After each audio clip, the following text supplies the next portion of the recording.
गया था। और आज जो अपना नेक्स्ट डिजीज रहने वाला है वो क्या रहने वाला है, स्ट्रोक रहने वाला। नेक्स्ट हेडिंग डाल लीजिए भैया, स्ट्रोक। ध्यान देना, स्ट्रोक को अपन और किस नाम से जानते हैं, स्ट्रोक को अपन जानते हैं सेरिब्रोवस्कुलर एक्सीडेंट। और किस नाम से जानते हैं, सेरिब्रोवस्कुलर एक्सीडेंट के नाम से अपन किसको जानते हैं, स्ट्रोक को जानते हैं। होता क्या है, अपने क्या ब्रेन के अंदर ब्लड सप्लाई होती है, क्लियर है, ब्रेन के अंदर ब्लड सप्लाई होती है। कौन कौन सी आर्टरी करती है, कैरोटिड सिस्टम होता है, एक वर्टिब्रल सिस्टम होता है। अपने जहां पे ब्लड सप्लाई और ब्रेन अपन ने देखा था सर्कुलर व्हील्स अपन बोलते हैं कि कौन कौन सी आर्टरी होती है, कौन कौन से ब्रेन के पार्ट को सप्लाई कर दिया, वन बाय वन पूरी ब्लड सप्लाई ब्रेन की अपन ने देख ली। ध्यान देना, अगर बात करें ब्रेन के अंदर क्या होती है, ब्लड सप्लाई क्या होगी, डिक्रीज होगी। तो मैंने आपको क्या बताया था, अगर न्यूरॉन को 5 मिनट तक अगर ब्लड ना मिले, ऑक्सीजन और ग्लूकोज ना मिले, तो उसके अंदर क्या आने लग जाते हैं, उनका डीजनरेशन होना स्टार्ट हो जाता है। और बोलते हैं न्यूरॉन क्या होता है, डैमेज होना स्टार्ट हो जाता है। एक बार अगर न्यूरॉन डैमेज हो जाता है तो वापस से कभी भी रीजनरेट नहीं कर पाता। तो स्ट्रोक जो कंडीशन होती है, इसके अंदर होता क्या है कि ब्रेन के कुछ पार्ट के अंदर ब्लड सप्लाई ना होने की वजह से उस पार्ट की जो सेल है, न्यूरॉन वाली जो सेल है, न्यूरॉन सेल होती है, उसके अंदर क्या होने लग जाता है, नेक्रोसिस होने लग जाता है। और नेक्रोसिस जो होता है क्या होता है, परमानेंट होता है। तो कंडीशन कैसी होती है, एक इरिवर्सिबल क्या होती है, कंडीशन होती है। तो वन बाय वन डेफिनेशन, जैसे क्या क्या कॉजेज होते हैं, क्या कैसे टाइप होते हैं, क्या कैसे सिम्टम देखने को मिलते हैं, और क्या अपन इसका मैनेजमेंट करते हैं, वन बाय वन अपन देखने वाले। सबसे पहले अपन बात करते हैं इसकी डेफिनेशन को लेके। बात करें डेफिनेशन लेके, तो डेफिनेशन क्या होगी, it is a condition of, it is a condition of necrosis, condition of necrosis. और नेक्रोसिस का मतलब क्या हो गया, नेक्रोसिस का मतलब होता है सेल डेथ, क्लियर है। Necrosis and in this condition necrosis are occur in some part of brain, some part of brain due to decrease blood supply. Blood supply decrease होने की वजह से ब्रेन के कुछ पार्ट्स के अंदर क्या हो जाता है, नेक्रोसिस हो जाता है। अब नेक्रोसिस किसके अंदर होगा, वो सेल के अंदर होता है। न्यूरॉन एक सेल होती है, अगर उसके अंदर ब्लड सप्लाई नहीं मिली, अगर ब्लड क्या काम करता है, ऑक्सीजन और न्यूट्रिशन प्रोवाइड करने का काम करता है, अगर वो उसको न्यूरॉन सेल को नहीं मिलेगा तो न्यूरॉन सेल क्या होने लग जाएगा, वहां पे नेक्रोसिस होने लग जाएगा। क्लियर, ध्यान देना, जो नेक्रोसिस अगर सेल का हो गया तो कंडीशन ये कैसी होती है, ध्यान देना, the permanent that neuron are permanent damage and the condition is irreversible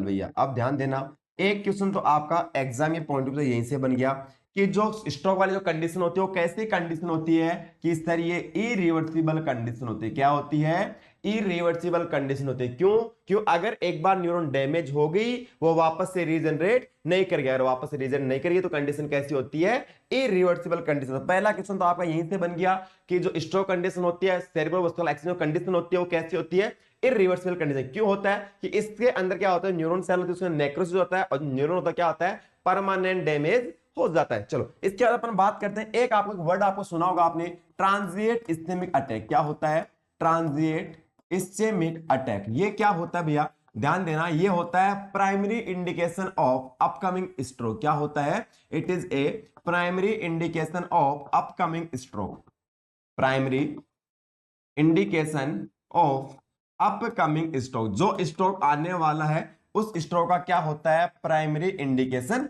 होता है। सर इसके अंदर होता क्या है, इसके अंदर भी क्या होता है, कुछ समय के लिए ब्रेन के अंदर जो ब्लड सप्लाई होती है क्या होती है, डिस्टर्ब होती है, बट कुछ समय के बाद क्या हो जाती है, वापस से क्या हो जाती है, ब्लड सप्लाई स्टार्ट हो जाती है। तो इस कंडीशन में नेक्रोसिस अकर नहीं होता, न्यूरॉन है डैमेज नहीं होता, और कंडीशन कैसे कहलाती है, ये रिवर्सिबल कंडीशन कहलाती है। हो सकता है नॉर्मली कोई भी नॉर्मल थ्रोम्बस बन गया हो, नॉर्मल क्लोट बन गया हो, तो कुछ समय के लिए क्या हो गया, ब्लड सप्लाई वहां पे डिस्टर्ब कर दिया। तो इसके वजह बॉडी के अंदर क्या देखने मिलता है, एक इंडिविजुअल क्लाइंट की बॉडी के अंदर वीकनेस वाली कंडीशन देखने को मिलती है। लेकिन इस कंडीशन में न्यूरॉन है परमानेंट डैमेज नहीं होता, और वापस से कंडीशन कैसी हो जाती है, रिवर्सिबल कंडीशन हो जाती है। बट ध्यान देना, ये एक प्राइमरी इंडिकेट कर रहा है कि क्या होने वाला है, कि भाई पेशेंट को अब स्ट्रोक हो सकता है। ध्यान देना, it is a primary indication of the upcoming stroke. इसमें क्या होता है, इन this condition the the blood supply of some parts of brain are disturbed, so patient feel weakness। Patient क्या होने लग जाएगी, वीकनेस, और पेशेंट फील करने लग जाएगा। But but neuron can not damage. ध्यान देना, इस कंडीशन में न्यूरॉन डैमेज नहीं होगा। क्लियर है? So the condition is, so the condition is कैसे हो जाएगी कंडीशन? रिवर्सिबल कंडीशन होगी। वापस से क्या होगा? नॉर्मल कंडीशन के अंदर क्या आ जाएगा? इंडिविजुअल आ जाएगा। स्ट्रोक क्या होता है? परमानेंट क्या होता है? डैमेज ऑफ न्यूरॉन का। और कंडीशन कैसी होती है? इरिवर्सिबल होती है। ट्रांजिट इस्केमिक अटैक क्या होता है? इसके अंदर न्यूरॉन का डैमेज नहीं होता और कंडीशन कैसी होती है? रिवर्सिबल होती है। लेकिन जो ट्रांजिट इस्केमिक अटैक होता है वो आगे आने जो स्ट्रोक है उसको क्या करता है? इंडिकेट करता है पेशेंट को स्ट्रोक है, सेरेब्रल वास्कुलर एक्सीडेंट है, वो क्या हो सकता है। Is that clear? अब ध्यान देना, इस कंडीशन में अपन क्या करते हैं, जो ट्रांजिट इस्केमिक अटैक वाली कंडीशन है, इस कंडीशन को ट्रीट करने लगे पेशेंट को एंटीकोगुलेंट थेरेपी है वो अपन प्रोवाइड करवाते हैं। एंटीकोगुलेंट और वारफेरिन क्या होता है? अपन पेशेंट को प्रोवाइड करवाते हैं। क्लियर है? एंटीकोगुलेंट गिवन देते हैं। वो कौन सा देते हैं? एंटीकोगुलेंट हिपेरिन भी होता है, वारफेरिन होता है। इस कंडीशन में ट्रांजिट इस्केमिक अटैक वाली कंडीशन में कौन सा एंटीकोगुलेंट देते हैं? वारफेरिन क्या करता है? पेशेंट को प्रोवाइड करवाते हैं। और जो वारफेरिन क्या करता है? ब्लड को क्लॉट होने से क्या करेगा? प्रिवेंट करने वाला है। क्लियर? अब बात आते हैं अपन वापस से अपने स्ट्रोक के ऊपर आते हैं। स्ट्रोक क्या होता है? नेक्रोसिस होता है ब्रेन के कुछ पार्ट्स के अंदर, किसकी वजह से? ब्लड सप्लाई डिक्रीज होने की वजह से। और न्यूरॉन क्या होगा? परमानेंट डैमेज होगा। कंडीशन कैसी होगी? इरिवर्सिबल होगी। अब बात ये आती है कि सर जो स्ट्रोक होता है वो कितने टाइप का होता है? टाइप्स ऑफ स्ट्रोक की अपन बात, तो स्ट्रोक के अलग अलग टाइप होते हैं भैया। सबसे पहला टाइप होता है कौन सा होता है? Ischaemic stroke. कौन सा होता है? इस्केमिक स्ट्रोक होता है। और ध्यान देना, इस्केमिक स्ट्रोक है 85% क्या होते हैं? चांसेस होते हैं सबसे ज्यादा। क्लियर है? स्ट्रोक दो टाइप का होता है, इस्केमिक और हेमरेजिक। जो इस्केमिक स्ट्रोक होता है इसके अंदर क्या होता है? मैक्सिमम चांसेस होते हैं इसके होने से। इसका बात करें, इसके डेफिनेशन क्या होगा? इस्केमिक स्ट्रोक क्या होता है? The blood supply of brain, the blood supply of brain are are decrease. क्या होगी? ब्रेन की ब्लड सप्लाई क्या हो जाएगी? डिक्रीज हो जाएगी। किसके अंदर? इस्केमिक स्ट्रोक के अंदर दो टाइप का होता है, एक होता है थ्रोम्बोटिक स्ट्रोक, एक होता है थ्रोम्बोटिक स्ट्रोक, और एक होता है एम्बोलिक स्ट्रोक। ध्यान देना, दो होते हैं, थ्रोम्बोटिक स्ट्रोक और कौन सा होता है? Embolic stroke. जो 85% चांस होते हैं वो किसके होते हैं? थ्रोम्बोटिक स्ट्रोक होते हैं। और जो एम्बोलिक स्ट्रोक में कितने चांस होते हैं? 15% क्या होते हैं? एम्बोलिक स्ट्रोक के चांसेस होते हैं। थ्रोम्बोटिक स्ट्रोक मतलब क्या हो गया? वहां पे ब्रेन के अंदर जो ब्लड वेसल्स है उसके अंदर क्या हो गया?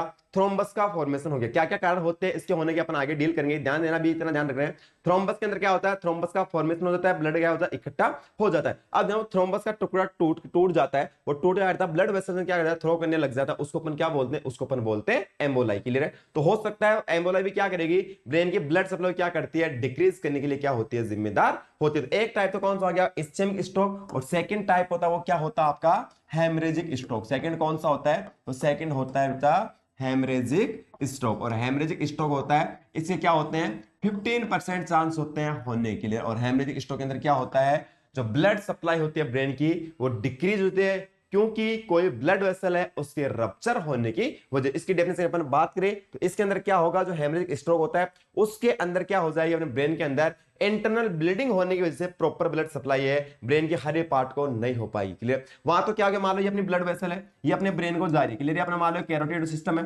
पीछे से वर्टिब्रल सिस्टम आ रहा है, यहाँ पर क्या हो? थ्रोम्बस का फॉर्मेशन बन गया, ब्लड सप्लाई क्या होगी? परमानेंटली रुक जाएगी। हो सकता है ब्लड सप्लाई वो प्रॉपर जा रही है, बट वहां पे क्या होगी? इंटरनल ब्लड वेसल क्या होगी? रप्चर होगी। और इंटरनली क्या हो रही है? ब्रेन के पार्ट के अंदर क्या हो रही है? ब्लीडिंग कॉज हो रही है। क्लियर है? मतलब अपने बात में ब्रेन के अंदर इंटरनल ब्लीडिंग होना स्टार्ट होगी तो ब्रेन के हर एक पार्ट से क्या होगी? ब्लड सप्लाई क्या हो जाएगी? डिक्रीज हो जाएगी। सेकंड टाइप होता है वो कौन सा था आपका?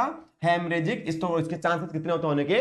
15% इसके चांसेस होते हैं। क्लियर है? It occur due to, definition की अपन बात करें तो it occur due to internal bleeding, internal bleeding in brain. Brain के अंदर इंटरनल ब्लीडिंग होने की वजह से ब्रेन के हर एक पार्ट्स तक प्रॉपर ब्लड सप्लाई नहीं पहुंच पाती। इसको अपन क्या बोलते हैं? इसको अपन बोलते हैं हेमरेजिक स्ट्रोक। अब बात करते हैं इसके कारण को लेके कि इनके क्या क्या कारण होते हैं, क्या क्या कॉजेज होते हैं जिसकी वजह से क्या हो सकता है अपने को स्ट्रोक वाली कंडीशन है, सेरेब्रल वास्कुलर एक्सीडेंट है, वो क्या हो सकती है? अपीयर हो सकते हैं। तो सबसे पहला कारण क्या होगा? ट्रोमा की वजह से। क्या हो गया? ये कोई भी ट्रोमा हो गया भैया, बोल सकते हैं क्या हो गया? रोड ट्रैफिक एक्सीडेंट हो गया। क्लियर? क्या हो गया? सर रोड ट्रैफिक एक्सीडेंट होने की वजह से क्या हो सकता है? ब्रेन की ब्लड सप्लाई है वो क्या होती है, डिस्टर्ब हो सकती है, वहां पे रप्चर हो सकती है, इंटरनल ब्लीडिंग हो सकती है। नेक्स्ट अपन बात करें इसके अलावा और क्या हो सकता है, और अपन बोले ट्रॉमा हो रहा है, किसका हो रहा है, यहाँ पे बोल सकते हैं हेड इंजरी होने की वजह से क्या हो सकता है, ये कंडीशन अपीयर हो सकती है। सेकंड थिंग अपन बात करें तो आपने एक नाम सुना होगा एथेरोस्क्लेरोसिस। एथेरोस्क्लेरोसिस मतलब क्या होता है, आर्टरी की दीवार के ऊपर क्या हो गया, कोलेस्ट्रॉल का जमा हो गया। अगर कोलेस्ट्रॉल वहां पे जमा हो रहा है तो क्या कॉज कर रहा है, वो थ्रोम्बस का फॉर्मेशन कॉज कर रहा है, और वो क्या कर सकता है, ब्रेन की ब्लड सप्लाई को क्या कर देगा, डिक्रीज कर देगा। एथेरोस्क्लेरोसिस का मतलब क्या होता है कि आर्टरी की दीवार के ऊपर क्या हो गया, कोलेस्ट्रॉल का फॉर्मेशन हो गया, कोलेस्ट्रॉल वहां पे क्या हो गया, जमा हो गया। तो ये भी एक क्या हो सकता है, कारण हो सकता है किसका, स्ट्रोक होने का। इज दैट क्लियर, इसके अंदर कोई डाउट ना जाए। नेक्स्ट अपन बात करें, अगर कोई पेशेंट है मायोकार्डियल इंफार्क्शन वाला, आप कार्डियोवास्कुलर सिस्टम में आपने देखा होगा जो मायोकार्डियल इंफार्क्शन होते हैं, इसके अंदर क्या होता है, जो कोरोनरी आर्टरी होती है, हार्ट को सप्लाई होती है, वहां पर क्या हो जाता है, थ्रोम्बस का फॉर्मेशन हो जाता है, और ध्यान जो हार्ट की जो मायोकार्डियम लेयर होती है उसकी ब्लड सप्लाई क्या हो जाती है, इंटरप्ट हो जाती है, डिस्टर्ब हो जाती है। तो ये भी क्या कर सकता है, धीरे धीरे थ्रोम्बस का फॉर्मेशन हो रहा है तो कैरोटिड आर्टरी में क्या होता है, ब्लड सप्लाई क्या करता है, डिस्टर्ब कर सकता है। तो इसकी वजह से क्या हो सकता है, स्ट्रोक वाली कंडीशन, सेरेब्रोवास्कुलर कंडीशन क्या हो सकती है, अपीयर हो सकती है। नेक्स्ट अपन बात करें, आपने नाम सुना होगा एंडोक्राइन सिस्टम के अंदर डायबिटिक मेलाइटिस वाली। तो डायबिटिक मेलाइटिस कंडीशन के अंदर भी क्या देखने को मिलता है कि डायबिटिक मेलाइटिस जो कंडीशन होती है कैसे अपीयर होती है, इसके अंदर इंसुलिन ऐसा हार्मोन होता है, वो ब्लड ग्लूकोज शुगर क्या करता है, डिक्रीज करने का काम करता है। और डायबिटिक मेलाइटिस वाले पर्सन के अंदर इंसुलिन क्या हो जाता है, डिक्रीज हो जाता है, जिस वजह से कंडीशन कैसी होती है, हाइपरग्लाइसेमिया वाली कंडीशन हो जाती है। तो मैंने आपको बताया था वहां पे डायबिटिक मेलाइटिस अपन बात की थी, जो इंसुलिन होता है वो क्या काम करता है, कोलेस्ट्रॉल को तोड़ने का काम करता है, जो फैट होता है उसको तोड़ने का काम करता है। और ध्यान देना, इस कंडीशन इंसुलिन कमी हो रही है तो वहां पे क्या हो जाएगा, कोलेस्ट्रॉल बढ़ जाएगा, और कोलेस्ट्रॉल क्या करेगा, वहां पे थ्रोम्बस का फॉर्मेशन कॉज कर देगा। तो इसकी वजह से डायबिटिक मेलाइटिस जो पर्सन होते हैं उनके अंदर भी स्ट्रोक होने के, सेरेब्रोवास्कुलर एक्सीडेंट होने के होते हैं, मैक्सिमम चांसेस होते हैं। नेक्स्ट इसके अलावा अपन बात करें, जो आपने नाम सुना होगा कंडीशन कौन सी, हाइपरटेंशन वाली कंडीशन। हाइपरटेंशन मतलब क्या होता है, जो ब्लड प्रेशर है वो क्या हो चुका है, इंक्रीज हो चुका है। तो ब्लड प्रेशर अगर ज्यादा होगा तो वो भी क्या कर सकता है, ब्लड वेसल को रप्चर कर सकता है, और इसकी वजह से कंडीशन कैसी अपीयर हो सकती है, स्ट्रोक वाली कंडीशन है वो अपीयर हो सकती है। नेक्स्ट अपन बात करें, एक मैं फीमेल है, क्लियर है, फीमेल है, अगर वो क्या करी है, ओसीपी इंटेक है, जो ओरल कॉन्ट्रासेप्टिव, क्लियर है, फीमेल जो क्या कर रही है, ओरल कॉन्ट्रासेप्टिव पिल्स है वो क्या कर रही है, इंटेक कर रही है, उसके अंदर भी क्या होते हैं, मैक्सिमम चांसेस किसके, स्ट्रोक। क्यों, जो ओसीपी होती है वो क्या करती है, ओरल कॉन्ट्रासेप्टिव जो पिल होती है वो क्या करती है, जो आपका गुड कोलेस्ट्रॉल होता है एचडीएल उसको तो क्या कर दी है, डिक्रीज करती है, और जो आपका बैड कोलेस्ट्रॉल होता है उसको क्या कर देती है, इंक्रीज कर देती है। ध्यान देना, ओरल कॉन्ट्रासेप्टिव पिल्स जो फीमेल लेती है प्रेगनेंसी को प्रिवेंट करने के लिए, उसके अंदर भी स्ट्रोक होने के ज्यादा चांसेस होते हैं। क्यों होते हैं, ये एसडीएल जो अपना गुड कोलेस्ट्रॉल होता है, हाई डेंसिटी लाइपोप्रोटीन जो गुड कोलेस्ट्रॉल होता है, उसके लेवल तो क्या कर देती है, डिक्रीज कर देती है, और जो एलडीएल होता है, लो डेंसिटी लाइपोप्रोटीन, उसके लेवल बैड कोलेस्ट्रॉल होता है उसको क्या कर देती है, इंक्रीज कर देती है। और ये क्या करेगा, ज्यादा कोलेस्ट्रॉल जमा होगा, थ्रोम्बस का फॉर्मेशन होगा, और क्या कॉज कर देगा, स्ट्रोक वाली कंडीशन है उसको कॉज कर देगा। नेक्स्ट अपन बात करें, कोई पेशेंट है उसकी एज क्या है, ज्यादा हो चुकी है, ध्यान देना, एडवांस एज हो चुकी है, more than 60 year, advance age हो सकती है मोर देन 60 ईयर। तो इन पेशेंट के अंदर भी क्या होते हैं, स्ट्रोक होने क्या होते हैं, सबसे ज्यादा चांसेस होते हैं। ओल्ड एज के अंदर क्या होती है, जो ब्लड वेसल्स होती है उसकी इलास्टिसिटी की वजह से क्या देखने को मिलता है, अपने को स्ट्रोक वाली कंडीशन देखने को मिल सकती है। नेक्स्ट बात सुनिए, आपने नाम सुना चीज आप फटोगे, वहां पे आपने देखा कि जो एट्रियल फिब्रिलेशन होता है, जो एट्रियल फिब्रिलेशन मतलब क्या हो रहा है, फिब्रिलेशन का मतलब क्या हो गया, जो अपना एट्रियम है वो क्या कर रहा है, बहुत ज्यादा क्या कर रहा है, कॉन्ट्रैक्शन कर रहा है। क्या है, जो कॉन्ट्रैक्शन है किसके, एंड एट्रियम के, वो क्या हो चुके हैं, इंक्रीज हो चुके हैं। नॉर्मली हार्ट रेट कितनी होती है, 70 होती है, 72 होती है, एक एडल्ट के अंदर होती है। ध्यान देना, एट्रियल फिब्रिलेशन जो कंडीशन उसके अंदर एट्रियम के अंदर क्या होता है, मैक्सिमम कॉन्ट्रैक्शन देखने को मिलता है कि 1 मिनट के अंदर 250 से 400 क्या करेगा, एट्रियम कॉन्ट्रैक्शन कर दिया। तो ये क्या करता है, ब्लड सप्लाई को फास्ट करता है, और ये भी क्या करता है, ब्लड वेसल को रप्चर कर सकता है, और इसकी वजह से कंडीशन कैसी हो सकती है, स्ट्रोक वाली कंडीशन वो अपीयर हो सकते हैं। नेक्स्ट अपन इसके अलावा अपन बात करें, एक पैसे है फीमेल अपने बताया ओरल कॉन्ट्रासेप्टिव पिल लेती है, उसके अंदर भी क्या हो सकते हैं, चांसेस हो सकते। तो ये अपने मेन कॉजेज होते हैं जिसकी वजह से क्या हो सकता है, जो अपने स्ट्रोक वाली कंडीशन है वो अपीयर हो सकती है। आपने कोलेस्ट्रॉल का अपने देख लिया, तो कोलेस्ट्रॉल अपने आपको ऑप्शन यही मिल सकता है कि हाइपरलिपिडीमिया। अरे हाइपरलिपिडीमिया मतलब हो रहा है, लिपिड लेवल क्या हो रहा है, बढ़ रहा है, तो मतलब बोल सकते हैं कोलेस्ट्रॉल लेवल वो भी हो रहा है, बढ़ रहा है। तो हाइपरलिपिडीमिया जो एक पेशेंट है ना, वो पेशेंट वो क्या कर रहा है, कोकेन को इंटेक कर रहा है, वही पेशेंट है कोकेन इंटेक कर रहा है, उसके अंदर भी क्या होता है, स्ट्रोक होने के मैक्सिमम चांसेस होते हैं। क्यों? जो कोकेन होता है वो क्या होता है, वेसो कॉन्स्ट्रिक्टर होता है। क्या होता है? वेसो कॉन्स्ट्रिक्टर होता है। कोई पर्सन है अगर कोकेन इंटेक कर रहा है तो उसके अंदर भी क्या होते हैं, मैक्सिमम चांसेस होते हैं किसके, स्ट्रोक होने के। तो ये अपने मेन कारण होते हैं कि जिसकी वजह से क्या हो सकता है, स्ट्रोक अपीयर हो सकता है। नेक्स्ट अपन बात करते हैं, एक पेशेंट है, अपने डेफिनेशन में अपन ने बात कर ली क्या क्या इसके कॉजेज होते हैं, क्या कारण होते हैं, क्या क्या इसके टाइप होते हैं। नेक्स्ट अपन बात करते हैं कि सर इस डिजीज कंडीशन के अंदर अपने क्या क्या असेसमेंट फाइंडिंग है, क्या क्या साइन सिम्टम है, वो अपने को मिलने वाले। इसके साइंस में पढ़ने के पहले मैं आपको एक चीज बताता हूं कि सभी ने सुना होगा, एक अपना ब्रेन होता है, दो पार्ट में डिवाइड किया, एक राइट ब्रेन हो गया और एक क्या हो गया, अपना लेफ्ट ब्रेन हो गया। जो राइट ब्रेन होता है वो लेफ्ट बॉडी पार्ट को क्या करता है, कंट्रोल करता है, और जो लेफ्ट ब्रेन होता है क्या करता है, जो अपना राइट बॉडी पार्ट था उसको कंट्रोल करता है। ये चीज तो थ्योरी आपको पता है कि right brain left side body को कंट्रोल करता है और लेफ्ट ब्रेन होता है और राइट साइड बॉडी क्या करता है, कंट्रोल करने के लिए जिम्मेदार होता है। तो ये तो सभी को पता है। अब ध्यान देना, असेसमेंट फाइंडिंग पढ़ने से पहले अपन दोनों पार्ट्स को अपन डिवाइड करके थोड़ा सिम्टम देख लेते हैं कि दोनों पार्ट्स में अलग अलग डैमेज हो, उनके पर्टिकुलर क्या क्या सिम्टम। वैसे तो स्ट्रोक वाली कंडीशन में ब्रेन के जो फंक्शन करता है वो सिम्टम अपने को देखने मिलेंगे, जो मिक्स वाले होंगे, अलग अलग सेपरेट फंक्शन है वो क्या क्या सिम्टम अपने को देखने को मिल सकते हैं। अब ध्यान देना, अगर कौन सा है, राइट ब्रेन डैमेज, एक साइड लिख लो भैया राइट ब्रेन डैमेज और एक साइड क्या लिख लो, लेफ्ट ब्रेन डैमेज। क्लियर है? एक साइड लिख लो राइट ब्रेन डैमेज और एक साइड लिख लो लेफ्ट ब्रेन डैमेज। अब ध्यान देना भैया, अगर बात करें, अगर अपना नॉर्मल सी बात है, अगर क्या हो रहा है, न्यूरॉन डैमेज हो रहा है, न्यूरॉन क्या डैमेज हो गया तो कंडीशन कैसी होती है, इरिवर्सिबल कंडीशन होती है।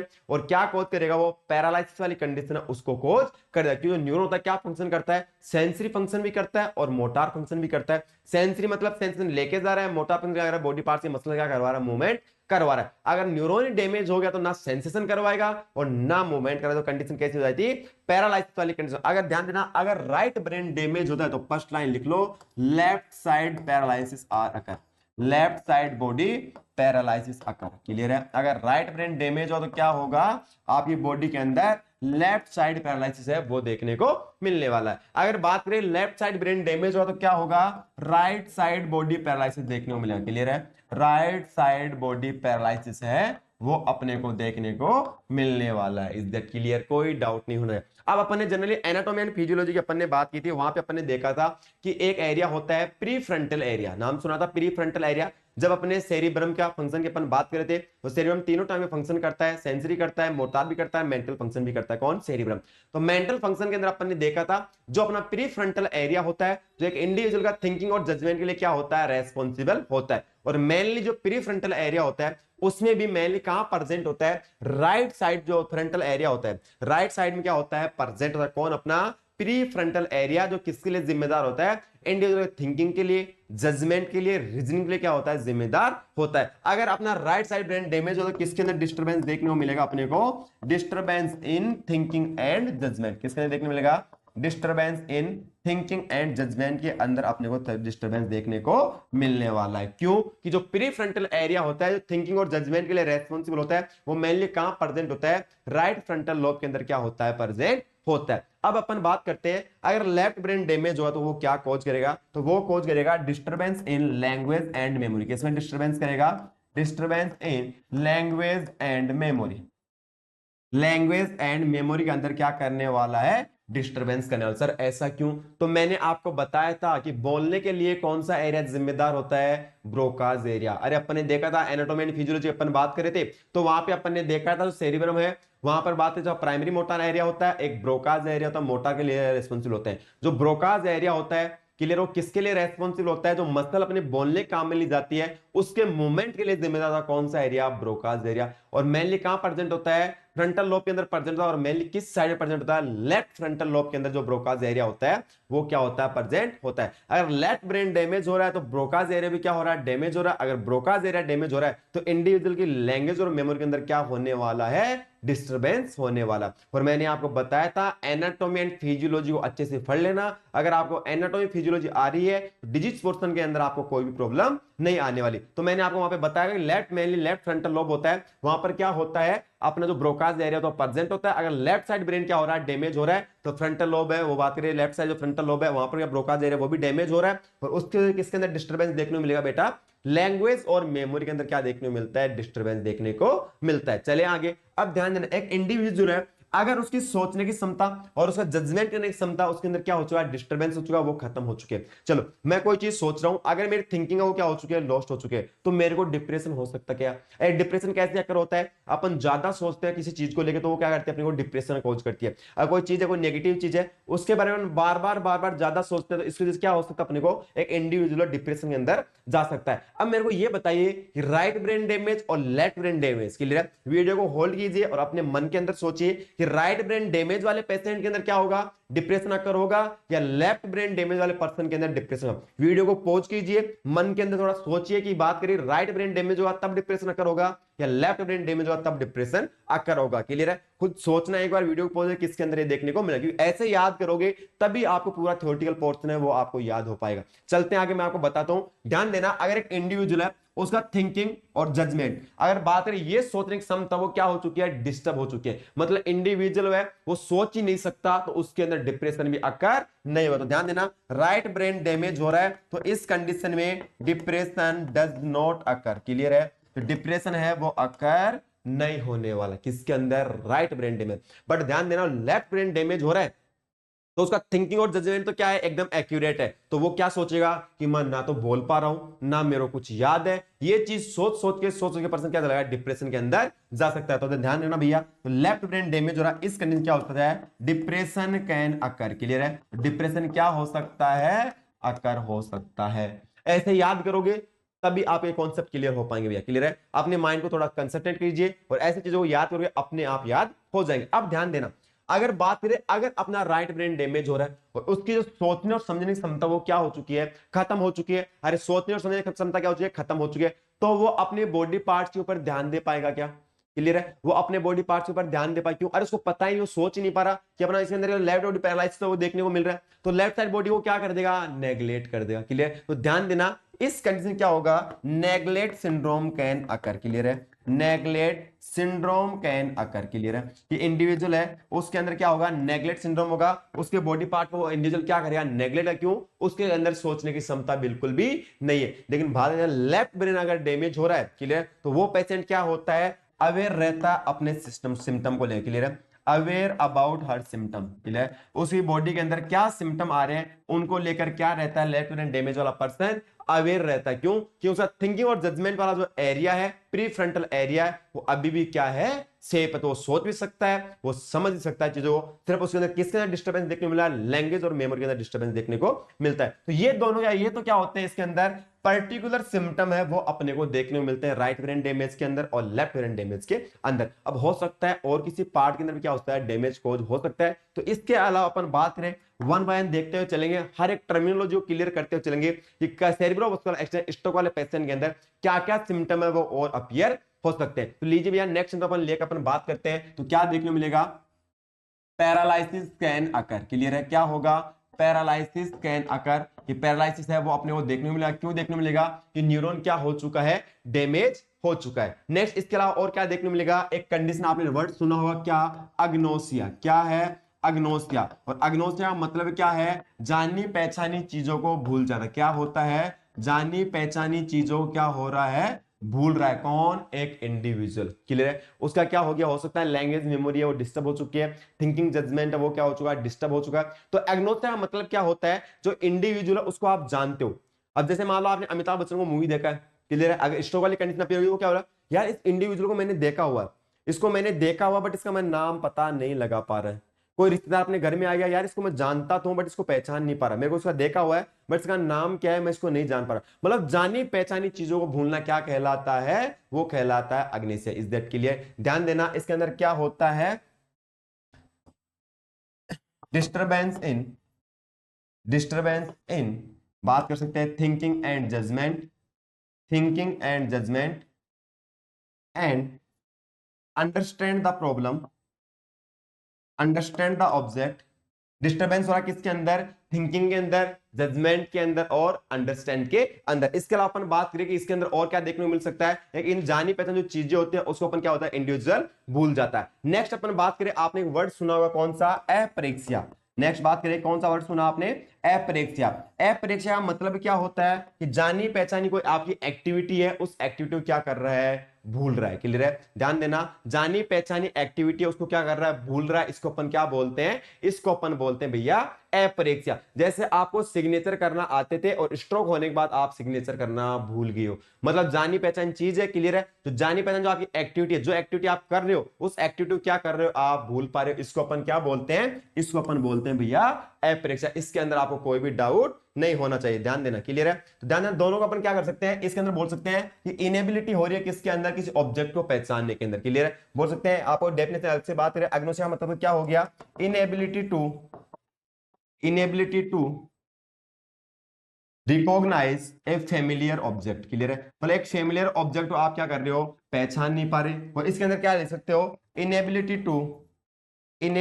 To perform perform skill activity. जो इंडिविजुअल के अंदर स्किल एक्टिविटी थी, इस स्किल एक्टिविटी क्या कर रहा है, इंडिविजुअल परफॉर्म नहीं कर पा रहा। क्लियर, तो एपरेक्सिया के अंदर क्या एक्टिविटी को भूल रहा है, और अग्नोसिया के अंदर क्या हो रहा है, अपनी जाने पहचानी चीजों की ऑब्जेक्ट को क्या कर रहा है, अपनी फेमिलियर ऑब्जेक्ट को क्या कर रहा है, वो इंडिविजुअल भूल रहा है। नेक्स्ट अपन बात करें, इसके अलावा और क्या हो सकता है, आपने नाम सुना होगा अटेक्सिया। अटेक्सिया का मतलब क्या होता है, अनकंट्रोल्ड मूवमेंट। क्या होता है, अनकंट्रोल्ड मूवमेंट। और मेनली अपन बात करें एक बॉडी को कंट्रोल करने के लिए अपने ब्रेन के अंदर कौन सा एरिया होता है, वो होता है आपका सेरिबेलम। तो अपन मान सकते हैं कि अटेक्सिया वाली कंडीशन है वो भी क्या हो सकती है, कोज हो सकती है। अटेक्सिया मतलब क्या होता है, अनकंट्रोल मूवमेंट। एक इंडिविजुअल है वो अपने बैलेंस को मेंटेन नहीं कर पाएगा, अपने मूवमेंट को मेंटेन नहीं कर पाएगा, किस कंडीशन में, स्ट्रोक वाली कंडीशन के अंदर। चले आगे, नेक्स्ट इसके अलावा क्या हो सकता है, अपने जो इंडिविजुअल है उसके लेवल ऑफ कॉन्शियसनेस के अंदर क्या हो सकता है, चेंज हो सकता है। क्लियर है, और changes in level of consciousness, is that clear. Consciousness के लेवल के अंदर हो सकता है, क्या होता है, चेंजेस हो जाएंगे। नेक्स्ट इसके अलावा और क्या हो सकता है, तो हो सकता है भैया एफेजिया। क्या हो सकता है, अफेजिया कंडीशन है वो भी कॉज हो सकती है। सर अफेजिया का मतलब क्या होता है, तो अफेजिया का मतलब होता है बेटा लॉस ऑफ स्पीच। क्या होता है कि सर लॉस ऑफ स्पीच है, इसको अपन क्या बोलते हैं, अफेजिया बोलते हैं। तो स्पीच का लॉस है वो भी अपने को स्ट्रोक वाले पेशेंट के अंदर देखने को मिल सकता है। अब ध्यान देना, जो आपका अफेजिया होता है वो भी अलग अलग टाइप का होता है। एक होता है एक्सप्रेसिव अफेजिया, एक होता है रिसेप्टिव अफेजिया, और एक होता है ग्लोबल अफेजिया। तो इनके बारे में अपन वन बाय वन बात करते हैं। Types of aphasia, first heading डालो टाइप्स ऑफ अफेजिया, उसके अंदर फर्स्ट कौन सा होता है, एक्सप्रेसिव अफेजिया। इसका मतलब क्या होता है, एक्सप्रेसिव अफेजिया। अब मेरे को ये बताओ कि जो एरिया होता है बोलने के लिए जिम्मेदार होता है वो कौन सा होता है, वो होता है आपका ब्रोकाज एरिया। तो ध्यान देना, एक्सप्रेसिव अफेजिया होता है, इसके अंदर क्या होता है, ब्रोकाज एरिया आर डैमेज। ध्यान देना क्या हो जाएगा, ब्रोकाज एरिया डैमेज। अगर बात करें ब्रोकाज एरिया क्या हो रहा है, डैमेज हो रहा है, तो इंडिविजुअल क्या नहीं कर पाएगा, बोल नहीं पाएगा। इंडिविजुअल क्या नहीं कर पाएगा, बोल नहीं पाएगा। बोल सकते हैं patient can not speak, patient can not speak but understand,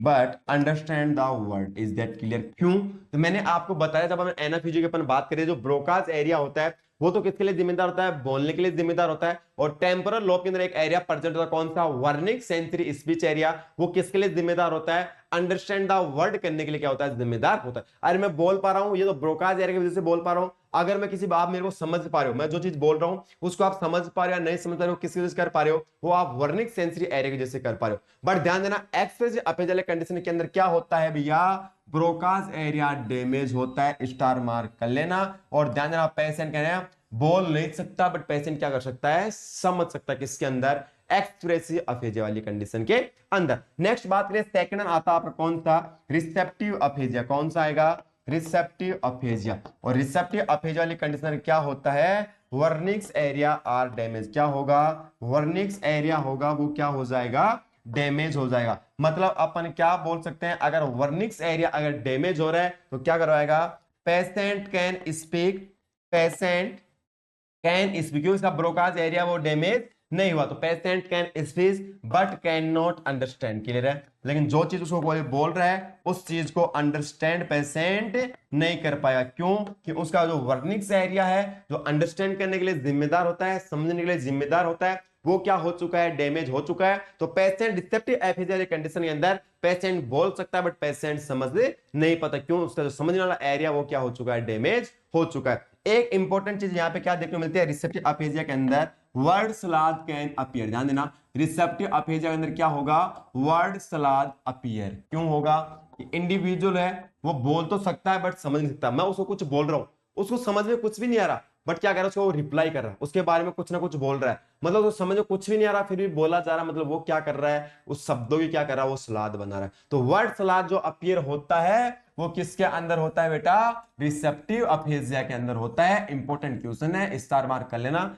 directly question पूछ लिया जाता है। जो वर्ड सलाद अपीयर होता है वो किस पेशेंट के अंदर देखने को मिलता है, जो रिसेप्टिव एफिजिया वाली कंडीशन होती है उसके अंदर क्या देखने को मिलता है, वर्ड सलाद देखने को मिलता है, जब वर्निक्स एरिया क्या हो जाएगा, डैमेज हो जाएगा। नेक्स्ट अपन बात करें थर्ड वर्ड कौन सा होता है, थर्ड होता है भैया ग्लोबल एफिजिया। कौन सा होता है, ग्लोबल एफिजिया। और इसके अंदर क्या होता है, बोथ एरिया आर डैमेज, क्या हो जाएगा, बोथ एरिया क्या हो जाएंगे, दोनों एरिया डैमेज हो जाएंगे, मतलब patient can not speak, patient can not speak and can not understand, ना तो पर्सन बोल पाएगा और ना पर्सन समझ पाएगा, इसको अपन क्या बोलते हैं बेटा, इसको अपन बोलते हैं ग्लोबल एफिजिया। तो इसके अंदर कोई भी डाउट नहीं होना चाहिए, अगर ग्लोबल एफिजिया होगा इसके अंदर दोनों एरिया है वो क्या हो चुके हैं, डैमेज हो चुके हैं, क्लियर, इसके अंदर कोई भी डाउट नहीं होना चाहिए। नेक्स्ट अपन बात करें, नेक्स्ट हम लोग बात करें वो कौन सी होती है आपकी डिसआर्थेलिया, क्लियर, कौन सी होती है, ये अपना एफिजिया है वो कंप्लीट हो चुका है। नेक्स्ट निकलो भैया डिसआर्थिया।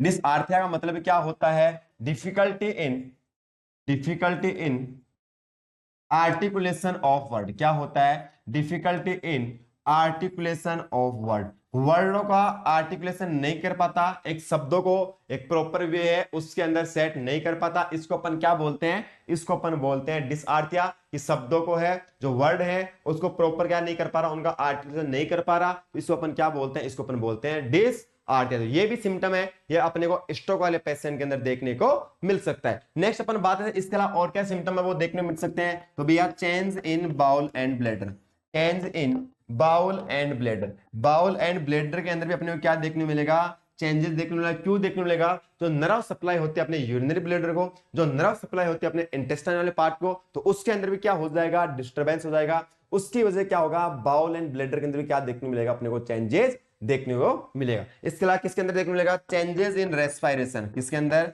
Changes in respiration, sir respiration के अंदर भी क्या देखने मिलेगा, चेंजेस देखने को मिलने वाला। क्यों मिलने वाला है कि जो अपना मेनली अपन बात करें मेडुला ऑब्लिंगेटा होता है उसके अंदर प्राइमरी रेस्पिरेटरी सेंटर होता है, और जो पोन्स होता है उसके पास क्या होता है, एसोसिएटिव रेस्पिरेटरी सेंटर होता है, वो क्या होता है, प्रेजेंट होता है। तो उसके अंदर भी आते हैं डैमेज होने की वजह, वहां के न्यूरॉन डैमेज होने की वजह क्या हो सकता है, रेस्पिरेशन के अंदर क्या होता है, चेंजेस हो सकता है। और मेनली यहाँ पे क्या आंसर ऐसा देखने को मिलता है, स्ट्रोक वाले पेशेंट के अंदर साइन स्ट्रोक रेस्पिरेशन वाली कंडीशन होती है, ये अपने को स्ट्रोक वाले पेशेंट अंदर क्या होती है देखने को मिलता है। इसके अंदर आपको कोई भी डाउट नहीं होना चाहिए। नेक्स्ट सिम्टम की अपन बात करें और क्या सिम्टम अपीयर हो सकते हैं, तो भैया नेक्स्ट डाल लो सिम्टम, हेमी अनोप्सिया, क्या हो सकता है, हेमी अनोप्सिया वाली कंडीशन है वो देखने को मिल सकता है। हेमी अनोप्सिया क्या होता है, loss of half visual field, क्या होगा, हाफ विजुअल फील्ड का क्या हो जाएगा भैया, लॉस हो जाएगा। कि सर हाफ विजुअल फील्ड का लॉस कैसे होगा, कि हो सकता है मान लो ये अपना क्या है, आई है, क्लियर है, ये अपने क्या हो गया, नोज हो गया, और ये हो गया अपनी आई हो गया। तो ये तो मान अपनी क्या होगी, राइट आई होगी, ये अपनी क्या होगी, लेफ्ट आई होगी। राइट आएगा ये वाला पार्ट कैसा होगा, राइट हो गया, ये कैसा होगा, लेफ्ट हो गया, लेफ्ट हो गया पास ये पार्ट राइट हो गया, ये क्या हो गया, लेफ्ट हो गया। अपनी आई है, ये अपनी राइट आई होगी, ये अपनी क्या होगी, लेफ्ट आई होगी। ये हो सकता है इस आई के अंदर क्या हो गया, इसका एक राइट के अंदर डिवाइड कर दिया, इसको अपन लेफ्ट के अंदर डिवाइड कर दिया, इसका राइट हो गया, इसका क्या हो गया, लेफ्ट हो गया। क्लियर, हो सकता है हाफ विजुअल फील्ड के अंदर क्या हो गया, कि या तो क्या हो रहा है, इसका राइट जा रहा है, क्लियर है, हो सकता है क्या हो रहा है, इसका भी हो रहा है, एक पार्ट जा रहा है, मतलब आएगा क्या हो रहा है, हाफ विजुअल फील्ड वो क्या हो रहा है, लॉस हो रहा है। इसको अपन क्या बोलते हैं, हेमी अनोप्सिया। अब ध्यान देना, जो हेमी अनोप्सिया होता है ये भी दो टाइप का होता है, एक तो होता है होमोनिमस हेमी अनोप्सिया, एक होता है हिटेरोनिमस हेमी अनोप्सिया। सर होता क्या क्या है, इनके अंदर क्या चेंजेस देखने को मिलता है, तो भैया हेडिंग नेक्स्ट बात करो, टाइप्स ऑफ हेमी अनोप्सिया के अंदर क्या बात करें, तो पहला कौन सा, दो टाइप का होता है, एक होता है होमोनिमस, और होमोनिमस का मतलब आप लोग समझ गए होंगे, मतलब सेम साइड के अंदर। होमोनिमस सेमी अनोप्सिया मतलब क्या हो गया, loss of visual field, loss of visual field in same side. Same side के अंदर क्या हो रहा है, विजुअल फील्ड का लॉस हो रहा है। सर इसको कैसे समझे, तो लो भैया समझता हूं, ये अपनी आई होगी, ये क्या होगी, नेजल कैविटी होगी, और ये क्या होगी, आई होगी। ये आई का राइट आई है, ये मान लो अपनी लेफ्ट आई है। राइट आई का ये वाला राइट पोर्शन हो गया, ये वाला लेफ्ट पोर्शन हो गया। लेफ्ट आई का ये राइट वाला पोर्शन हो गया, ये लेफ्ट वाला पोर्शन हो गया। हो सकता है होमोनिमस सेमी मतलब क्या होता है, बोथ आईज के अंदर क्या होगा, जो राइट साइड विजुअल फील्ड हो वो क्या हो रहा है, लॉस हो रहा है। या बोल सकते हैं दोनों आई के अंदर लेफ्ट साइड वाला विजुअल फील्ड है वो क्या हो रहा है, लॉस हो रहा है। मतलब दोनों आई के अंदर सेम साइड के अंदर क्या होता है, विजुअल फील्ड होगा। इसका राइट जा रहा तो इसका राइट ये चला गया, इसका राइट ये चला गया। लेफ्ट जा तो इस आई का लेफ्ट ये हो गया, और इस आई का लेफ्ट क्या हो गया, ये वाला हो गया। अगर सेम विजुअल फील्ड लॉस हो रहा है उसको अपन क्या बोलते हैं, होमोनिमस हेमी अनोप्सिया। नेक्स्ट अपन बात करें, सेकंड वन होता है वो कौन सा होता है, हिटेरोनिमस हेमी अनोप्सिया। हिटेरोनिमस हेमी अनोप्सिया, ये सिम्टम अपने को स्ट्रोक वाले पेशेंट के अंदर देखने को मिल सकते हैं। हिटेरोनिमस हेमी अनोप्सिया मतलब क्या होता है, loss of half visual field in different side. Half visual field क्या हो रहा है, लॉस हो रहा है, बट कहां पे हो रहा है, डिफरेंट साइड के अंदर क्या हो रहा है, विजुअल फील्ड क्या हो रहा है, लॉस हो रहा है। मतलब अलग अलग साइड के अंदर क्या हो रहा है, विजुअल फील्ड क्या हो रहा है, लॉस हो रहा है। मतलब बोलते हैं कैसे कि सर ये अपनी आई होगी, ये अपनी क्या होगी, नेजल कैविटी होगी, ये अपना क्या हो गया, नेक्स्ट होगी। ये अपनी राइट आई है, ये अपनी लेफ्ट आई है। ये राइट आएगा, ये राइट हो गया, ये लेफ्ट हो गया, इसका राइट ये हो गया, इसका लेफ्ट ये हो गया। क्या हो रहा है कि ये राइट आई है उसके अंदर क्या हो रहा है, राइट साइड का विजुअल फील्ड लॉस हो रहा है, और जो लेफ्ट आई है उसके अंदर क्या हो रहा है, लेफ्ट साइड का विजुअल फील्ड लॉस हो रहा है। इसको अपन क्या बोलते हैं, इसको अपन बोलते हैं हिटेरोनिमस हेमी अनोप्सिया। और ये भी दो टाइप का होता है, कौन कौन सा, एक होता है बाइनेजल और एक होता है कौन सा, बाई टेम्पोरल। एक होता है कौन सा, बाई नेजल, और एक कौन सा होता है, by temporal. Is that clear कि सर बाई टेम्पोरल हिटेरो अनोप्सिया और बाई नेजल हिटेरो हिमे अनोप्सिया। सर इसके अंदर क्या क्या डिफरेंस होता है, तो भैया बाई नेजल का मतलब क्या हो गया कि ये अपनी जो नेजल कैविटी है, क्लियर है, ध्यान देना, ये क्या होगी, नेजल कैविटी होगी, ये अपनी आई होगी, ये राइट आई है, ये लेफ्ट आई है, ये इसका राइट हो गया, ये लेफ्ट हो गया, ये इसका राइट हो गया, ये इसका क्या हो गया, लेफ्ट हो गया। अब मैंने क्या बताया आपको, जो हिटेरोनिमस हेमी अनोप्सिया में क्या होता है, अलग अलग साइड के अंदर क्या होता है, विजुअल फील्ड लॉस होता है। बाई नेजल मतलब नेजल कैविटी के पास में, तो ध्यान देना, लेफ्ट आएगा तो राइट चला गया, और राइट आएगा क्या चला गया, लेफ्ट चला गया। इसको अपन क्या बोलते हैं, binasal hetero hemianopsia. Is that clear. Next अपन बात करें बाई टेम्पोरल, तो बात करें ये अपना नोज हो गया, ये अपनी लेफ्ट आई होगी, ये अपनी क्या होगी, राइट आई होगी। राइट आई का अपन बात करें, ये वाला पोर्शन क्या हो गया, राइट हो गया, ये लेफ्ट हो गया, इसका ये राइट हो गया, ये इसका लेफ्ट हो गया। बाई टेम्पोरल मतलब जो टेम्पोरल बोन है इसके पास वाला एरिया, तो इसके पास वाला राइट आएगा तो राइट चला गया, और लेफ्ट आएगा क्या चला गया, लेफ्ट चला गया। मतलब अलग अलग साइड के अंदर क्या हो रहा है, विजुअल फील्ड लॉस हो रहा है, और टेम्पोरल साइड के अंदर हो रहा है। इसको अपन क्या बोलते हैं, bitemporal heteronymous hemianopsia. Is that clear.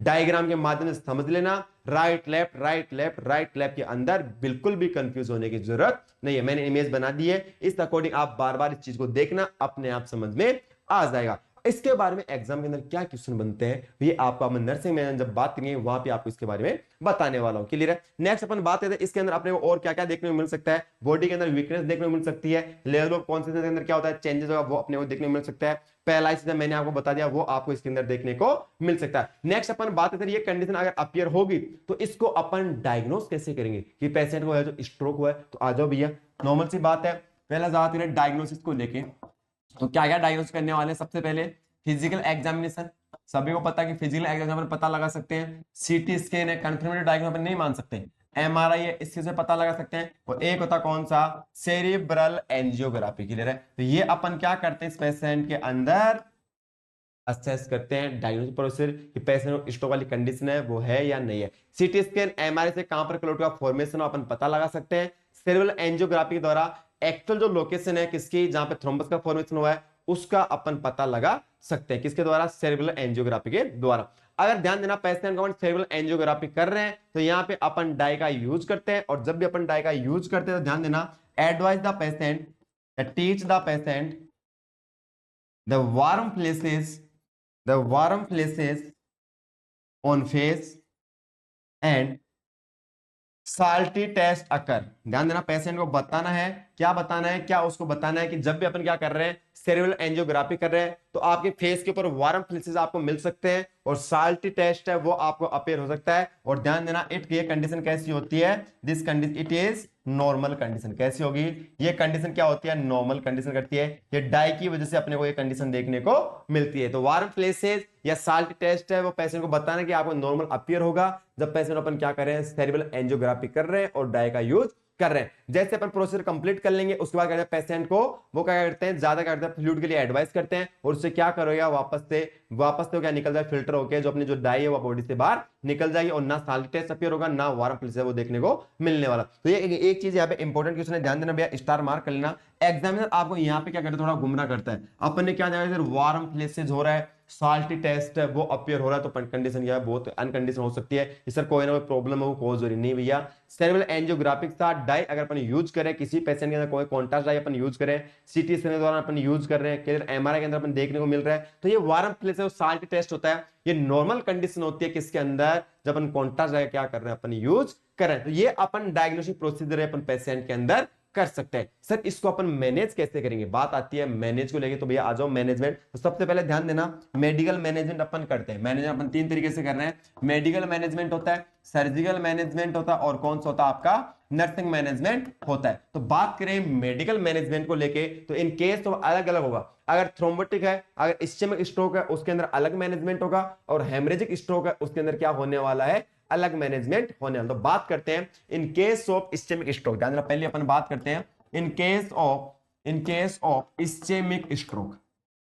Ischaemic stroke वाले केस के अंदर अपन बात करें तो ध्यान देना, the drug of choice is tissue plasminogen activator. क्या हो जाएगा, ड्रग ऑफ चॉइस क्या होगी, टिश्यू प्लाज्मिनोजन एक्टिवेटर। ये क्या करती है, आपका जो ब्लड क्लॉट हुआ उसको क्या करेगी, रिमूव करने का काम करती है, उसको घोलने का काम करती है। कौन, आपकी टिश्यू प्लाज्मिनोजन एक्टिवेटर। तो ये ड्रग ऑफ चॉइस कहलाती है किसके अंदर, इस्चेमिक स्ट्रोक वाले पेशेंट के अंदर। अलग और एग्जांपल की बात करें, अदर एग्जांपल की अपन बात करें, कौन कौन से होंगे, स्ट्रेप्टोकाइनेज हो गया,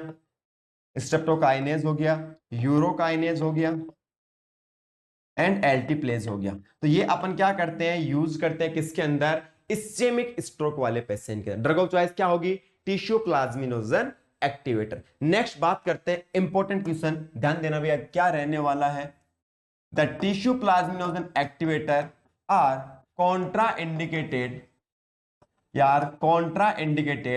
in patient with hemorrhagic stroke। ध्यान देना भैया, हेमरेजिक स्ट्रोक वाला जो पेशेंट है उसके अंदर जो टिश्यू प्लाज्मा एक्टिवेटर होता है वो क्या होता है, कॉन्ट्रा इंडिकेट। क्यों, कि सर पहले से क्या हो रही है, ब्लीडिंग हो रही है, पहले से क्या हो रही है, ब्लीडिंग हो रही है। अगर अपने टीपीए थेरेपी अपन ने दे दी तो क्या हो जाएगा, ब्लीडिंग इंक्रीज हो जाएगी। क्लियर है। अब ध्यान देना, जब भी अपन पेशेंट को टीपीए थेरेपी देते हैं तो ध्यान, continuous monitoring the sign of bleeding, monitoring the sign of bleeding when TPA is given। जब टिश्यू प्लाज्मा एक्टिवेटर क्या कर रहे हैं, पेशेंट को प्रोवाइड कर रहे हैं, पेशेंट को दे रहे हैं, तो इस केस के अंदर अपन क्या करते हैं, पेशेंट के अंदर ब्लीडिंग के साइन होते हैं उनको क्या करते हैं, असेस करते हैं। सॉरी, चलो ध्यान देना, दो चीज मैंने आपको बताई है। हेमरेजिक स्ट्रोक वाले पेशेंट के अंदर क्या होता है, टीपीए थेरेपी तो क्या होती है, कॉन्ट्राइंडिकेट होती है। और जब भी अपन पेशेंट को टीपीए थेरेपी देते हैं तो क्या करते हैं, कंटिन्यूअसली असेस करते हैं किसके, साइन ऑफ ब्लीडिंग। क्यों, हेमरेजिक स्ट्रोक के अंदर क्या होती है, पहले से क्या होती है, ब्लीडिंग होती है और उस दौरान क्या कॉन्ट्राइंडिकेट करते हैं। और ध्यान इस केस में क्या होता है, जो टीपीए थेरेपी क्या करती है, ब्लीडिंग क्या करती है, ज्यादा करवाने के होते हैं चांसेस होते हैं। जब भी पेशेंट को टीपीए थेरेपी दे रहे क्या करें, अपन ब्लीडिंग के साइन क्या करना होता है, अपने को असेस करना होता है। नेक्स्ट बात आती है, इन case of haemorrhagic stroke, second में अपन बात करें तो इन केस ऑफ हेमरेजिक स्ट्रोक क्या करते हैं अपन, विटामिन के इज गिवन। क्या करना है, विटामिन के है वो क्या करना अपने को, पेशेंट को देना। क्यों, विटामिन के होता है जो अपने क्लोटिंग फैक्टर होते हैं 2 नंबर, 7 नंबर, 9 नंबर और 10 नंबर, 2, 7, 9, 10। ये जो कार्बोकाइलेटिक फैक्टर होता है उसको क्या करता है, एक्टिवेट करता है। और ये क्या करते हैं, ब्लड को क्लॉट करने के लिए क्या होते हैं, जिम्मेदार होते हैं। तो हेमरेजिक स्ट्रोक वाले पेशेंट अपन क्या करते हैं, पेशेंट को विटामिन का इंजेक्शन प्रोवाइड करवाते हैं। इससे क्या हो जाएगा, ब्लीडिंग हो क्या हो जाएगी, स्टॉप हो जाएगी, जो ब्लड है क्या हो जाएगा, वहां पे क्लॉट हो जाएगा। नेक्स्ट अपन बात करते हैं सर्जिकल मैनेजमेंट को लेके। सेकंड अपन बात करें, अपने मेडिकल मैनेजमेंट देखा, नेक्स्ट बात करते हैं सर्जिकल मैनेजमेंट को लेके। क्लियर है, ध्यान देना, अगर वहां पे क्या हो रहा है, कोई भी थ्रोम्बस का फॉर्मेशन हो रहा है, उस थ्रोम्बस को फॉर्मेशन अपन क्या करने वाले हैं, वहां पे उसको रिमूव कर देते हैं। तो फर्स्ट क्या लिखना आपको, thrombus can be remove by surgery. Thrombus can be remove by surgery. Surgery करके अपन क्या कर देंगे, थ्रोम्बस को फॉर्मेशन को रिमूव कर देंगे। और सर्जरी कौन से करते हैं, क्रेनियोटोमी अपन करते हैं। क्लियर है, ध्यान, क्रेनियोटोमी करके अपन क्या, थ्रोम्बस का फॉर्मेशन वहां पे हुआ है, उस फॉर्मेशन अपन क्या कर देंगे, वहां पे रिमूव कर देंगे। ध्यान देना, अगर वहां पे क्या हो गया, लार्ज हीमेटोमा हो गया, क्लियर है, हो सकता है क्या हो गया, ब्लड क्लॉट हो गया, ज्यादा हो गया, तो लार्ज हीमेटोमा को अपन क्या कर देंगे, सर्जरी के द्वारा क्या कर देंगे, उसको रिमूव कर देंगे। Large haematoma can be remove by surgery. Large haematoma formation अगर हो गया तो उसको अपन क्या करते हैं, सर्जरी करके उसको क्या कर देंगे, अपन रिमूव कर देंगे। नेक्स्ट आती है इन case of blood vessel rupture. ध्यान देना, नेक्स्ट अपन बात करें इन केस ऑफ हेमरेजिक स्ट्रोक, या अपन बोल सकते हैं ये ब्लड वेसल रप्चर हो चुकी है, इस केस के अंदर अपन क्या करते हैं, ligation of blood vessel can be done. क्या करने वाले हैं, ब्लड वेसल का क्या करने वाले हैं, लाइगेशन करने वाले हैं। इज दैट क्लियर, ध्यान देना, अगर ब्लड वेसल रप्चर हो चुकी है तो वहां पे अपन क्या कर देंगे, ब्लड वेसल को अपन क्या कर देंगे, जोड़ने का काम करते हैं, ब्लड वेसल का अपन क्या कर देंगे, लाइगेशन कर देंगे। तो इसके अंदर भी आपको कोई डाउट नहीं होना चाहिए भैया। क्लियर है, नेक्स्ट बात करती है अपने नर्सिंग मैनेजमेंट, फाइनल मैनेजमेंट को लेके। बहुत ही इंपॉर्टेंट रहता है नर्सिंग मैनेजमेंट एग्जाम के पॉइंट ऑफ व्यू से भैया। नर्सिंग मैनेजमेंट है एग्जाम के पॉइंट से बहुत इंपॉर्टेंट रहता है। जो प्रायोरिटी नर्सिंग एक्शन के क्वेश्चन आते हैं वो आपको नर्सिंग मैनेजमेंट से देखने को मिलते हैं भैया। आ जाओ, प्रायोरिटी अपन सेट करते हैं। ध्यान देना, इनिशियली सबसे पहले स्ट्रोक वाले पेशेंट क्या करते हैं, initially ICU care is provide. ध्यान देना, सबसे पहले क्या करते हैं, initially ICU care is provide अब जब भी आईसीयू केयर प्रोवाइड करा है सबसे पहले करवाते हैं। और इसके अंदर भी क्या करते हैं, airway patency is always priority. Airway patency is always priority. सबसे पहले अपने को एयरवे को अपने क्या करना है, मेंटेन करना भैया। क्यों भैया, कि सर सांस है तो आस है, अरे सांस है तो अपन जिंदा है, तो सबसे पहले आईसीयू केयर प्रोवाइड कराएंगे। और उसके अंदर सबसे प्रायोरिटी वाला काम क्या रहेगा, हमेशा आले रहेगी प्रायोरिटी किसके ऊपर, एयरवे पेटेंसी को लेके। हमें क्या करना है, एयरवे पेटेंसी क्या करना है, अपने को मेंटेन करना है। क्लियर, ध्यान देना, सेकंड क्या करते हैं, असेस द इंक्रीज आईसीपी। क्या करना है, इंक्रीज आईसीपी क्या करना, असेस करना है। क्यों, क्या रहते हैं, चांसेस रहते हैं किसके अंदर, फर्स्ट 72 आवर्स के अंदर क्या होते हैं, इंक्रीज आईसीपी होने क्या होते हैं, चांसेस होते हैं किसके अंदर, स्ट्रोक वाले पेशेंट के अंदर। इसलिए अपने क्या करना है, असेस द इंक्रीज आईसीपी, इसको अपने क्या करना है, मॉनिटर करते रहना है, इस चीज को अपने क्या करना है, चेक करते रहना है। थर्ड वन, इसके बाद अपन क्या करने वाले हैं, चेक पिपुलरी रेस्पॉन्स। क्या करने वाले हैं, पिपुलरी रेस्पॉन्स को अपन क्या करेंगे बेटा, चेक करने वाले हैं। इज दैट क्लियर, थर्ड काम क्या करेंगे, इंडिविजुअल के पिपुलरी रेस्पॉन्स है उसको अपन क्या करने वाले हैं, चेक करने वाले। इसके अंदर अलग अलग एब्नॉर्मलिटी अपने को देखने को मिल सकती है। अगर बात करें अपना पोन्टाइन डैमेज है, क्लियर है, अगर अपना पोन्स वाला पार्ट डैमेज है तो अपने को क्या देखने को मिलेगा, पिन पॉइंट पिपिल है वो अपने को देखने को मिलने वाली। क्लियर है, अगर पोन्टाइन डैमेज हो गया तो क्या हो जाएगा, पिन पॉइंट पिपिल है वो अपने को देखने को मिलने वाली। सेकंड अपन बात करें, अगर अपना मिड ब्रेन डैमेज हो रहा है, अगर मिड ब्रेन डैमेज हो रहा है उस कंडीशन क्या होगा, मिड पोजीशन ऑफ पीपल्स देखने को मिलने वाली है।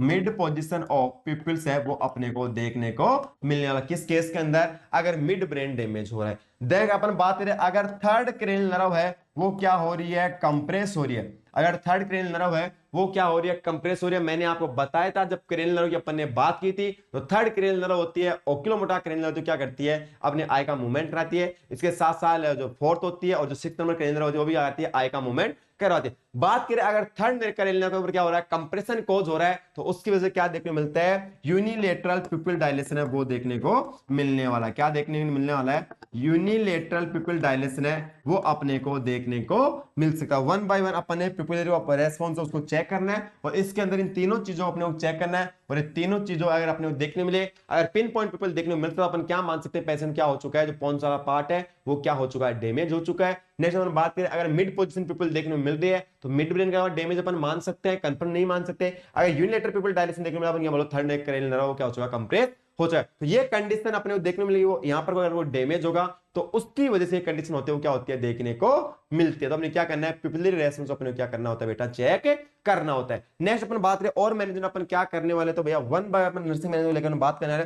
पहला पॉइंट क्या करना है, आईसीयू केयर है वो अपन पेशेंट को अपने को प्रोवाइड करवानी है। और आईसीयू केयर के अंदर अपने मैनेजमेंट किन चीजों का अपन ध्यान रखते हैं उनको अपन ने डील कर लिया। नेक्स्ट अपन बात करें, जब भी पेशेंट क्या कर रहा है, आपको पता है स्ट्रोक वाला पेशेंट है, उसके अंदर क्या कॉज हो चुका है, पैरालाइसिस वाली कंडीशन है वो कॉज हो चुकी है। तो ध्यान देना, assist the patient, assist the patient when patient is एम्बुलेटिंग।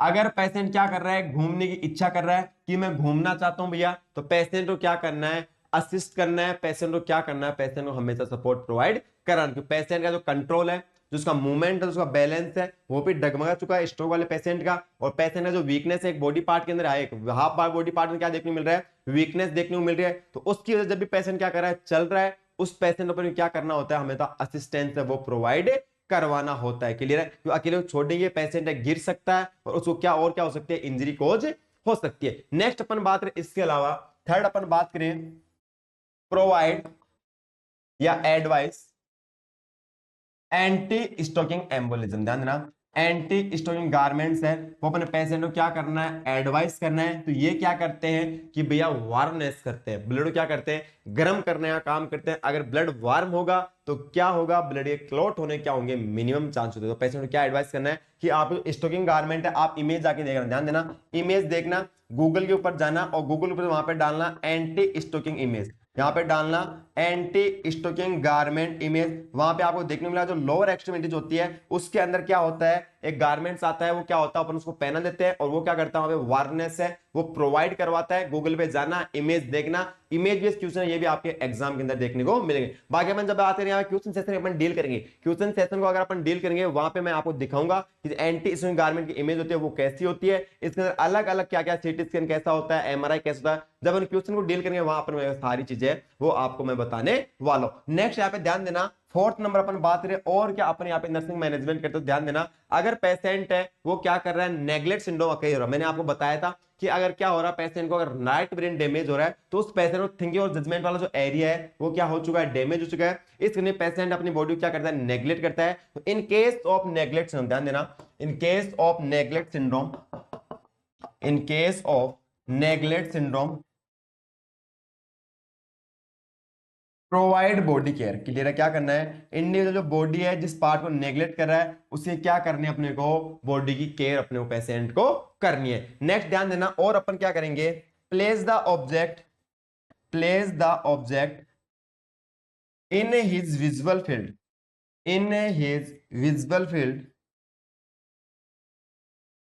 In case of hemianopsia. जो हेमी अनोप्सिया वाला केस था मैंने आपको बताया था कि हेमी अनोप्सिया का मतलब क्या होता है, loss of half visual field. क्या होता है, loss of half visual field. तो इस केस के अंदर क्या करना है, उस ऑब्जेक्ट को, जो पेशेंट को अपने ऑब्जेक्ट प्रोवाइड कर रहे हैं उसके अपने क्या करना है, विजुअल फील्ड के अंदर अपने को रखना। ऐसा नहीं है कि पेशेंट को मार के अपने, जो हम बात करें इसका राइट साइड वाला क्या हो रहा है, विजुअल फील्ड लॉस हो गया, इसका भी राइट साइड वाला हो गया। और पेशेंट को अपने क्या जो विजुअल फील्ड अपने राइट आई कर रही है, राइट आई जो राइट है जो पार्ट है वो क्या कर रहा है, विजुअल फील्ड कर रहा है। उस फील्ड के अंदर लाकर क्या रख दिया, खाना रख दिया कि लो भैया खाना खा लो। अब उसको दिख ही नहीं रहा तो खाना खाएगा कहां से, जब उसको दिख ही नहीं रहा तो खाना कहां से खाएगा। तो हमेशा इस पेशेंट को, अगर हेमी अनोप्सिया वाले केस के अंदर पेशेंट को जब भी कोई चीज है, कोई भी ऑब्जेक्ट है वो अपन प्रोवाइड करवा रहे हैं, हमेशा उसके विजुअल फील्ड के अंदर रखना होता है। एक क्वेश्चन एग्जाम के लिए बहुत इंपॉर्टेंट बनता है यहां से, हेमी अनोप्सिया के लिए क्या बनता है कि एक पेशेंट है उसका विजुअल फील्ड है वो देख नहीं पा रहा किसी चीज को, तो नर्स वहां पे क्या करने वाली है, टर्न हेड टू साइड, क्या करने वाले हैं, उसके हेड को क्या करना है, टर्न करना है और टर्न करके उस विजुअल फील्ड के अंदर क्या करना है, उसको शो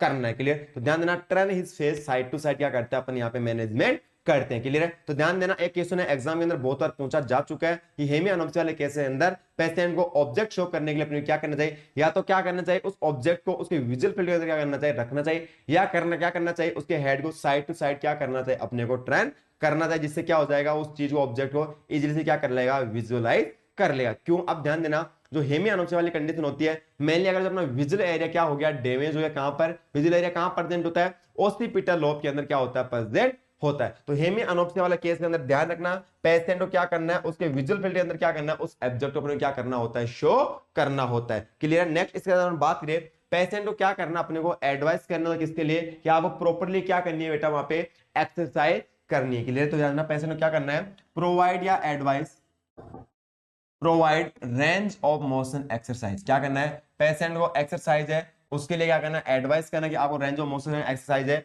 वो आपको करनी है। बार बार उस बॉडी पार्ट है उसने जो पैरालाइज हो चुका है उस पार्ट का क्या करना, अपने को मूवमेंट करना। तो पेशेंट को ये अपनी चीजें अपने को एडवाइस करनी होती है, जो एक्सरसाइज है आपको प्रॉपर टाइम के अंदर करनी है। इसके अलावा क्या करना, पेशेंट को high fibre intake, high fibre diet provide. Clear है। High fibre diet are increase, patient की जो हाई फाइबर डाइट है उसको क्या करना है, अपने को इंक्रीज करना है। तो किससे प्रिवेंट करेगा, कॉन्स्टिट्यूशनल कंडीशन होती है उनसे क्या करता है, प्रिवेंट करना है। और ध्यान देना इसके साथ साथ बॉडी के अंदर हाई फाइबर डाइट के साथ क्या करना है, फ्लूइड इंक्रीज अपने को करना होता है। क्या करना होता है, फ्लूइड को भी क्या करना होता है बेटा, अपने को इंक्रीज करना होता है। किस केस के अंदर, स्ट्रोक वाले केस के अंदर। बट ध्यान देना अगर आईसीपी इंक्रीज हो रही है, अगर इंक्रीज आईसीपी हो रहा है तो उस केस के अंदर अपने क्या करना, पेशेंट को फ्लूइड को इंक्रीज नहीं करना बल्कि क्या करना होता है, अपने को डिक्रीज करना होता है। तो ध्यान देना मैंने इंक्रीज आईसीपी जब मैंने आपको बताया था, इंक्रीज आईसीपी के अंदर मैंने आपको बताया था कि अगर इंक्रीज आईसीपी पेशेंट है उसके अंदर क्या करते हैं, फ्लूइड का रेस्ट्रिक्शन करते हैं। क्यों करते हैं फ्लूइड का रेस्ट्रिक्शन, मैंने आपको बताया था कि वहां पे क्या हो रहा है, पहले से क्या हो रहा है, प्रेशर क्या हो चुका है, इंक्रीज हो चुका है। तो उस केस के अंदर अपने को ध्यान में रखना होता है कि पेशेंट में फ्लूइड लेवल को क्या करना, अपने को डिक्रीज करना है। तो इंक्रीज आईसीपी अगर केस हो रही है पर 72 हावर्स होते हैं उसके अंदर क्या होता है, आईसीपी इंक्रीज होने क्या होते हैं, मैक्सिमम चांस होते हैं। तो उस केस के अंदर अपने को क्या करना होता है, उस केस के अंदर अपने को फ्लूइड क्या करना होता है, अवॉइड करना होता है। अगर ध्यान देना आईसीपी इंक्रीज नहीं हो रहा उस केस के अंदर अपन क्या करेंगे, उसका जो फ्लूइड वॉल्यूम उसको अपन क्या कर देंगे बेटा, इंक्रीज करने वाले हैं। तो ये कंडीशन होती है जो अपन पेशेंट को, स्ट्रोक वाला पेशेंट होता है उसके अंदर क्या करते हैं, पेशेंट को प्रोवाइड करवाते हैं। अगर पैरालिसिस वाली कंडीशन हो रही है तो पेशेंट को अपन क्या करते हैं, एम्बुलेट जब भी पेशेंट करता है तो उसको क्या करते हैं, असिस्टेंट है वो अपने को क्या करना होता है, प्रोवाइड करना होता है। और इसके साथ एक चीज और लिखना, प्रोवाइड गेट ट्रेनिंग। क्या करना है, प्रोवाइड गेट ट्रेनिंग। पेशेंट को क्या करना है, जो गेट ट्रेनिंग हो है उसके चलने का जो मूवमेंट है उसकी क्या करनी होती है, अपने को पेशेंट को बार बार ट्रेनिंग करनी होती है। ध्यान देना वैसे स्ट्रोक वाली कंडीशन में मैंने आपको फर्स्ट लाइन में क्या बोला था, ये कैसी कंडीशन होती है, इरिवर्सिबल कंडीशन। क्यों, अगर एक बार न्यूरॉन डैमेज हो गया वापस से क्या नहीं कर पाएगा, वो रीजनरेशन नहीं करवा। बट पेशेंट के अंदर जो कंडीशन उसके अंदर क्या हो सकता है, इंप्रूवमेंट हो सकता है। क्या करने से, बार बार एक्सरसाइज करने से, बार बार क्या अगर उसको गेट ट्रेनिंग पेशेंट को प्रोवाइड करवाएंगे तो उसकी वजह से इन चीजों पर अगर अपन ध्यान रखेंगे तो कंडीशन है उसके अंदर इंप्रूवमेंट हो सकता है। अब मैं आपको ये नहीं बोलूंगा कभी भी कि उसके अंदर पूरा पेशेंट स्ट्रोक वाला वापस से ठीक हो जाएगा, पूरा ठीक नहीं होगा, बट उसके अंदर क्या हो जाएगा, इंप्रूवमेंट वाली कंडीशन है वो अपने को देखने को मिलती है। तो ये था स्ट्रोक के बारे में, अपने पूरा देख लिया क्या डेफिनेशन होती है, क्या कॉजेज होते हैं, क्या टाइप होते हैं, क्या इसका मैनेजमेंट करते हैं, क्या इसके अंदर साइन एंड सिम्टम है वो देखने को मिलते हैं। इसके अंदर कोई भी डाउट नहीं होना चाहिए। फिर भी अगर इसके अंदर आपको कोई डाउट होता है तो आपका ग्रुप में आपको ऐड किया जा चुका है, तो ग्रुप के अंदर आप मैसेज कर सकते हैं, वहां पे आपका डाउट है वो आपको बता दिया जाएगा। क्लियर है। तो मिलते हैं नेक्स्ट क्लास के अंदर नेक्स्ट डिजिटल। इसके अलावा लास्ट में जब अपन क्वेश्चन सेशन करेंगे, ध्यान देना एनक्लेस से अंदर मोस्टली जो अपन क्वेश्चन करने वाले हैं, जैसे अपना सिस्टम कंप्लीट हो उसके बाद हर एक क्वेश्चन को अपन डिटेल से वापस वहां पढ़ेंगे और हर एक कॉन्सेप्ट अपन वापस क्वेश्चन के साथ वापस से क्लियर करते हुए चलने वाले। तो वन वन पढ़ते रहना, साथ साथ नोट्स बनाते रहना भैया। नोट जब तक खुद के नहीं बनाओगे बिल्कुल समझ में नहीं आएगा, बार बार इस चीज को रिवाइज करते रहना, ऐसा नहीं है कि रिवीजन करना भूल जाओ। तो मिलते हैं नेक्स्ट क्लास के अंदर नेक्स्ट के साथ, तब तक सभी को, आप सभी लोगों का धन्यवाद।